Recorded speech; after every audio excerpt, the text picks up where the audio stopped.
Super 6లో ఒకటి fail అయ్యారు, ఇంకా 5 ఉన్నాయి.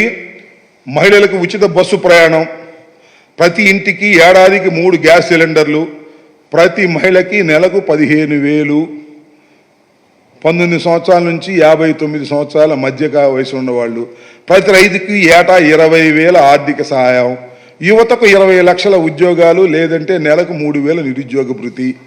ఇవన్నీ మర్చిపోలేదు. సూపర్ 6 ఒకటి ఫెయిల్ అయ్యారు. నెంబర్ 2 యూ ఫెయిల్డ్, సరి చేసుకోండి.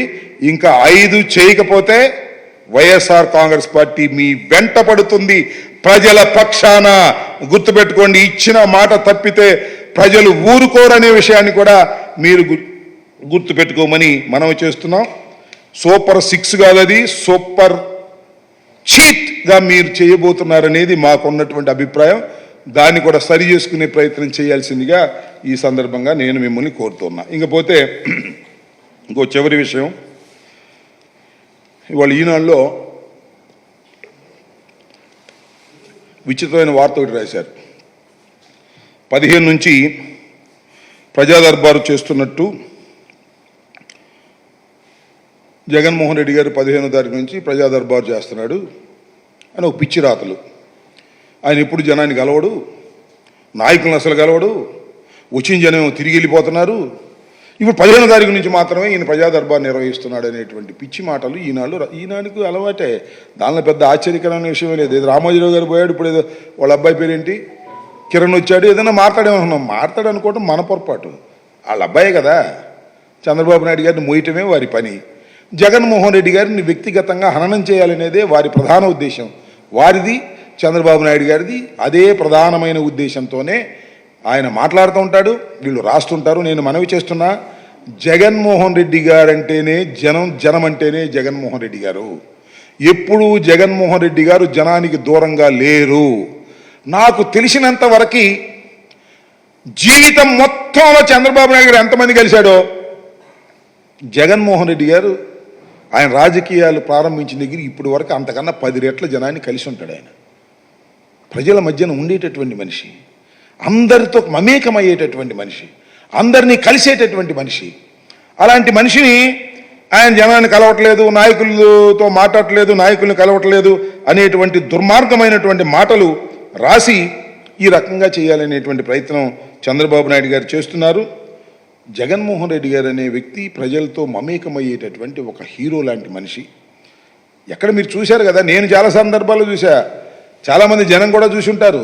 ఒకసారి యూట్యూబ్ కొట్టండి, బస్సులో వెళ్తుంటే జగన్మోహన్ రెడ్డి గారు ఎక్కడైనా చెయ్యి ఆపేస్తే, ఏదన్నా ఆపద ఉందని చెయ్యి ఆపేస్తే పక్కన ఆపేస్తాడు. ఆపేసి వాళ్ళు కలుసుకుంటాడు. వాళ్ళకి ఆరోగ్యపరంగా ఏమైనా ఇబ్బందులు ఉంటే ఇమీడియట్గా హాస్పిటల్కి రిఫర్ చేసి వారిని రక్షించినటువంటి సందర్భాలు కోకొల్లలుగా ఉన్నాయి. అందువల్ల పెద్ద ఎత్తున జనాన్ని కలిసేటటువంటి వ్యక్తి జగన్మోహన్ రెడ్డి గారు. చంద్రబాబు నాయుడు గారు అసలు ఇప్పుడు ఎవరిని కలవరు, మీకు తెలుసు కదా. కాకపోతే ఈ మధ్యన ఎక్కడో కారు ఆపి ఎవరినో కలిసినట్టు ఏదో పత్రికల్లో రాసుకుంటున్నారు. ఇలాంటి రాసుకోవాల్సిన కర్మలు మాకు లేవు.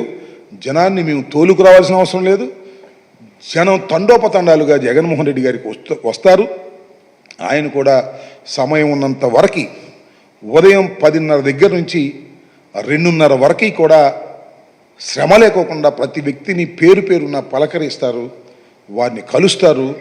కానీ పిచ్చి రాతలు రాసి మీరు ఏదో ఒక విధంగా జగన్మోహన్ రెడ్డి గారిని అపాస్పాలు చేయాలనేటువంటి ప్రయత్నం మీరు చేస్తారు. అది మీరు మీ కుట్రలో భాగం. నేను ఒకసారి చూపిస్తా ఎన్ని రకాల ఎంతమందిని జగన్మోహన్ రెడ్డి గారు రోజు కలుస్తున్నారో.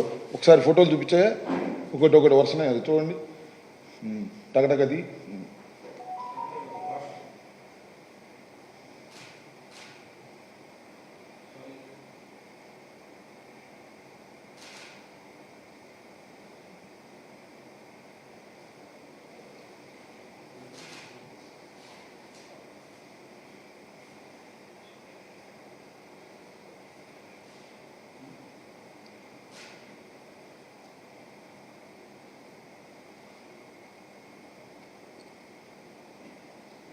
సామాన్యుల్ని, నాయకుల్ని రోజు కలుస్తూనే ఉంటారు. అయితే వచ్చిన ప్రాబ్లం ఏంటంటే ఎంతమందిని కలిసినా ఇంకా మిగిలిపోయి ఉంటారు. ఎందుకంటే తండోపతండాలుగా జగన్మోహన్ రెడ్డి గారి దగ్గర ప్రజాకర్షణ కలిగినటువంటి వ్యక్తి, జనం మధ్యలో ఉండేటువంటి వ్యక్తి, ప్రజానాయకుడు. Is not a manipulator. ప్రజల మీద నమ్మకంతో ముందుకు సాగినటువంటి నాయకుడు. 40% ఓట్ షేర్ ఇలాంటి క్లిష్ట పరిస్థితుల్లో కూడా సాధించినటువంటి వ్యక్తి. ఎంతమందినైనా గెలవండి, మమ్మల్ని గెలవలేదండి అని ఓ 10 మంది 20 మంది వెళ్ళిపోయేటటువంటి పరిస్థితి. ఎందుకంటే టైమ్ ఈజ్ మోర్ ఇంపార్టెంట్ కదా. మార్నింగ్ 10:30కి వచ్చి 2:30 వరకే ఆయన కలుస్తుంటాడు.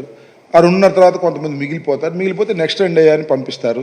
అంటే నిరంతరం కలవటం అనేది కొద్దిగా డే టు డే ఇబ్బంది కాబట్టి దాన్ని ఇంకొద్దిగా స్పీడ్గా కలిసేటటువంటి ప్రయత్నం, ఎందుకంటే ఇప్పుడు ప్రభుత్వమైన బాధ్యత లేవు కానీ మరింతగా కలిసేటటువంటి ప్రయత్నం చేస్తారు తప్ప నేను మనవి చేసేదండి అంటే పిచ్చి రాతలు రాసి అనవసరంగా జగన్మోహన్ రెడ్డి గారిని వ్యక్తిగత హననం చేసేటటువంటి కార్యక్రమం దయచేసి చేయవద్దని, ఇది సరైనటువంటి విధానం కాదని, ప్రజలు దీన్ని నమ్మవద్దని ఈ సందర్భంగా నేను చెప్పదలుచుకున్నాను. గవర్నమెంట్కి అంటే 6 నెలల తర్వాత పంచుతానని చెప్పమనండి, పోనాటగిద్దాం. మేము ఈ హామీలన్నీ కూడా 6 నెలల తర్వాత చేస్తామండి, ఎమ్మటి చేయమని చెప్పమనండి, మాకేం అభ్యంతరం. వాళ్ళు ఏమంటారు, జీవో ఇష్యూ చేశారు కాబట్టి నేను మాట్లాడుతున్నాను. ఇది పర్టికులర్లీ జీవో ఇష్యూ చేశాం. ఇష్యూ చేస్తే ఈ జీవోలు ఇన్ని తప్పులు పెట్టుకొని ఇంకా బుకాయించే కార్యక్రమం చేస్తుంటే ఏం చేయాలి? టైం 6 నెలలు కాకపోతే 5 సంవత్సరాలు తీసుకోమన్నాడు, మాకేం అభ్యంతరం లేదు. వాళ్ళు 5 సంవత్సరాలు తీసుకుంటారు, దానిలో ఏ విధమైన సందేహం లేదు. ది కెనాట్, వాళ్ళు ఇంప్లిమెంట్ చేయాలనే చిత్తశుద్ధి చంద్రబాబు నాయుడు గారికి లేదు. నేను ఇవాళ చెప్తున్నాను, వాళ్ళు దేన్ని కూడా ఇంప్లిమెంట్ చెయ్యరు. చంద్రబాబు నాయుడు గారి నైజమే అది. ఎన్నికలకు ముందు వాగ్దానం చేస్తారు, ఎన్నికల తర్వాత అధికారంలోకి వచ్చిన తర్వాత వాగ్దానాన్ని విస్మరిస్తారు.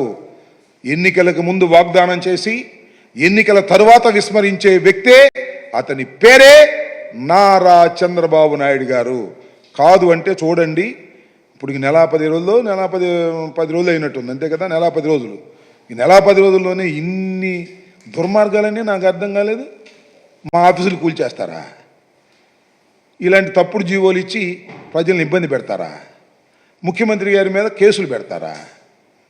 ఎమ్మెల్యేలని ఎక్స్ఎమ్మెల్యేలని కేసులు పెట్టి లోపల తోస్తారా? ఇదా కక్ష సాధింపులు ఉండవు అన్నారు.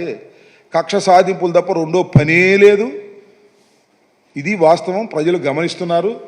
ఈ దుర్మార్గమైనటువంటి పాలన ఈ ఇంకా 4 సంవత్సరాల 11 మాసాలు భరించాలా అనేటువంటి పశ్చాత్తాపం ప్రజల్లో ప్రారంభించే విధంగా మన నారా లోకేష్ గారు చక్కని ప్రోగ్రాం నిర్ణయించారు. చాలా సంతోషం. మీరు చూశారుగా, పెద్ద పెద్ద వాల్ పోస్టర్లు, రెడ్ బుక్ అమలు చేయాలి అని రెడ్ బుక్తో చూశారుగా. వాల్ పోస్టర్ గుంటూరులో చూశారు, మీరు చూశారు లేదో, పెద్ద పెద్ద రెడ్ బుక్ వేశారు. రెడ్ బుక్ ఇట్లా పట్టుకుని నారా లోకేష్ గారు రెడ్ బుక్ అమలు చేసేటటువంటి వీరుడు ఆయన. అమలు చేయమనండి, చూద్దాం. రెడ్ బుక్ మంచిదే, మమ్మల్ని అందరినీ కేసులు పెట్టి లోపల వేయమనండి, చూస్తాం. పడ్డవాడు ఎప్పుడు చెడ్డవాడు కాదు.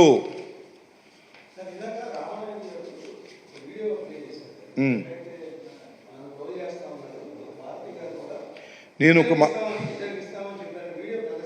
ఒక మాట చెప్తానండి, భారతీ గారు వీడియో పక్కన పెట్టండి. మా మేనిఫెస్టో ఏంటో చూడండి ఒకసారి. What is my manifesto? 2019 మేనిఫెస్టోని ఒకసారి చూడండి, ఇవాళ వారి మేనిఫెస్టోని ఒకసారి చూడండి. ఇవే నేనంటాను, ఇవే కొలబద్దలు తప్ప ఇంకెవరేం మాట్లాడినా కొలబద్దలు కావు. రామానాయుడు గారు మాట్లాడింది అసలు కొలబద్దే కాదు, దీనికి అనుగుణంగా మాట్లాడు కాబట్టి అది కొలబద్ద. సో దీనిలో ఏముంది? సూపర్ 6లో స్కూలుకు వెళ్ళే ప్రతి విద్యార్థికి ఏడాదికి 1,500 రూపాయలు, 15,000 రూపాయలు. మా మేనిఫెస్టో చూపించండి. మా మేనిఫెస్టోలో నాకున్న సమాచారం ప్రకారం మా మేనిఫెస్టోలో ప్రతి తల్లికి 1,500 రూపాయలు 2019లో. దానికి భిన్నంగా ఉంటే చెప్పమనండి, క్షమాపణ చెప్పేస్తాను. భారతి గారు అన్నారు, రాంబాబు గారు అన్నారు, that is a different matter. ఇదే విషయం షర్మి గారు కూడా మాట్లాడారు, అది వేరే అంశం. ఆయనకు ఉన్నటువంటి పాపం, వదిన గారి మీద ఉన్నటువంటి కోపము, అన్నగారి మీద ఉన్నటువంటి కోపము, కుటుంబ తగాదాలతో ఆమె చంద్రబాబు నాయుడు గారిని సపోర్ట్ చేసే కార్యక్రమం పోతుంది. సరే, మా అన్న ఇవ్వలేకపోయాడు, నువ్వన్న ఇవ్వమని అడగాలిగా. పోనీ ఒకవేళ నిజం అనుకుంటే. నేను ఇంకోటి కూడా ఈ సంగతి చెప్తాను. ఇప్పుడు 307 గురించి మాట్లాడుతున్నాం కదా, దానిలో రఘురామకృష్ణరాజు గారు ఇచ్చిన కేసులో 307 వేశారు, అవునా? ఆయన కంప్లైంట్లు ఏమి ఇచ్చాడు?